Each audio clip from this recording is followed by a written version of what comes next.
Hi, I'm Yuval Barnea. I'm a producer at the J-Post Studios, and I'm here with Seth Frantzman, the senior Middle East correspondent. And we're going to discuss Syria and the Abraham Accords, what's been holding them up, whether they're even likely, and a little bit more. Welcome, Seth. Well, thank you for having me. So let's get right into it, because I know we're pushed for time today. So Trump has been really strong on this for Syria to join the Abraham Accords. Is there a lot of support from Syria's regional allies for this? Is this something that's just sort of a Trump idea that he's just going with and we're all having to be dragged along? Or is this something that there's really a regional wish for this? Well, I think that, it's probably a bit of a long shot at the moment that Syria will join the Abraham Accords. But I think the concept here is not that it will happen. Mm-hmm. It's to start the conversation. It's to plant the idea in people's minds. It's like that movie Inception, but without, of course, all the nonsense of the film. But the idea is if you say it enough, and I think Trump shows this generally in his doctrine, whatever he wants to do. His idea is first you just say something. You put out there an idea or a demand that it may be extremely far from what you want. But what you really want is half of that, or a third. And that doesn't matter. The win is the third. So Abraham Accords, maybe, probably not. But Syria might have some, contacts with Israel. And that's enough. I think that would be a big win for the administration. That sounds like a very typical Trump tactic, going high and you're aiming for something a bit lower. And is that something Turkey would support as well? Do we see a lot of support from Turkey and Qatar maybe also for this? Or is this really a U.S. sort of focused thing? I mean, I'm not even sure how much the U.S. administration is focused on. I think they're focused now trying to stabilize Syria, get U.S. engagement back, appoint an ambassador or whatever that will probably be based in Turkey for now. Yeah. The Turks, I don't think they necessarily, they tend to be quite, at least the government tends to be a bit hostile to Israel, so we have to remember that. I don't think their goal is that Israel and Syria work along, but I think the Turks would like to see Israel stop bombing Syria. And insofar as that's a good thing for Turkey, then of course, to give Israel something in exchange, that could make sense. Turkey and Israel have been, had relations since the 50s. Yeah. Qatar, no. So that's where we are. Let's talk a little bit about what problems the Israeli government has with al-Sharaa, because they've been, I would say, generally hostile. I've not heard much support for supporting with Syria from the government. Maybe I'm not getting that totally right, but what are the problems that they have with the normalizing with Syria?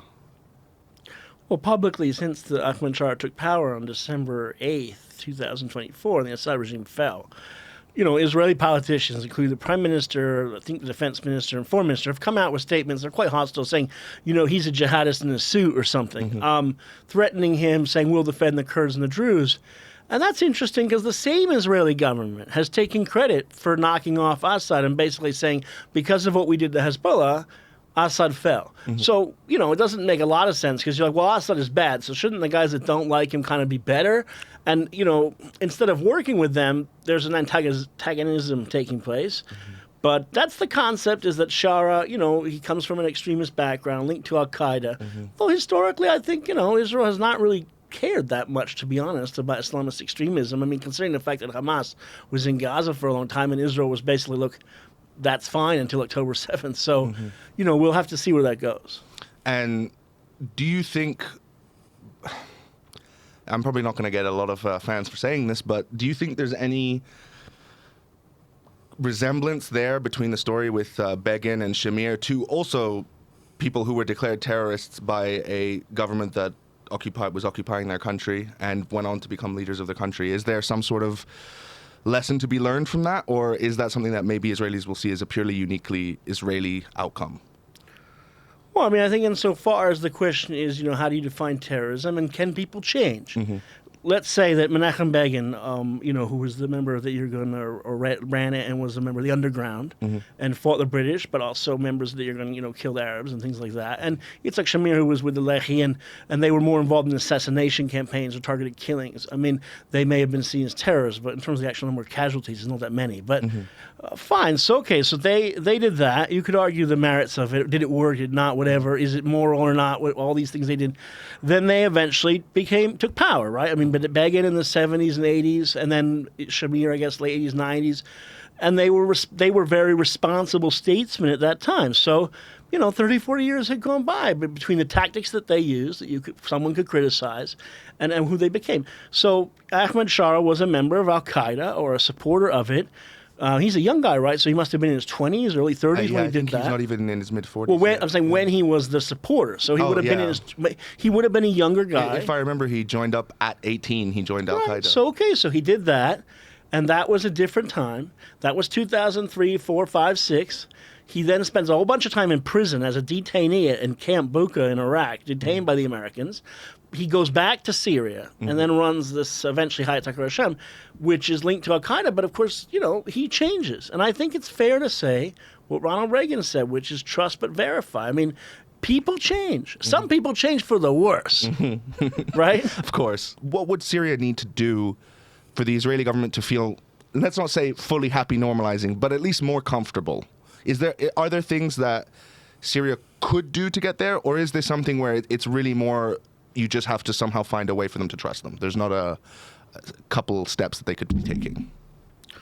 I think Syria's in a tough place right now because Israel is basically focused on Gaza. Israel has a lot of internal political problems in which Israelis themselves really don't get along or see eye to eye on a lot of things that are going on with Gaza and other things, hostages, etc. So, Syria is, to be honest, a bit of an afterthought. I think even if Syria had, an Israel Day parade in Damascus, I get the sense that actually it's just not the main thing. So I think, to be honest, if Syria said tomorrow, we want to join the Abraham Accords, I think actually it would be Jerusalem that would say, well, let's wait and see. So Israel is in a position where it's trying to dictate policy to all these countries. And Israel is saying, we don't need you, you need us.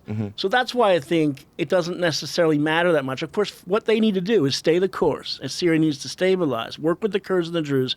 And they should return. There's one or two people still missing from the 80s, Israelis that were killed or captured in Syria, in Lebanon. In the Battle of Sultan Yaqub and also Ron Arad and Eli Cohen. If the Syrians could get Eli Cohen back and Ron Arad and this other gentleman that was killed in that battle in 82, I think that would be a big deal. Yeah, they were able to return all the archives recently, and I'm not sure how much of a role Sharaa and the government played in that, but clearly enough that something that wasn't done for at least 30, 40 years finally was done. Do you think Jerusalem is overplaying its hand? Do you think they're maybe thinking they're in a stronger position than they actually are with regards to this, or is it they don't really have a plan? I don't know. I'm just trying to understand why peace with Syria, something that would have been sort of the golden goose maybe even 10, 15 years ago, is now not at all in the forefront of their mind.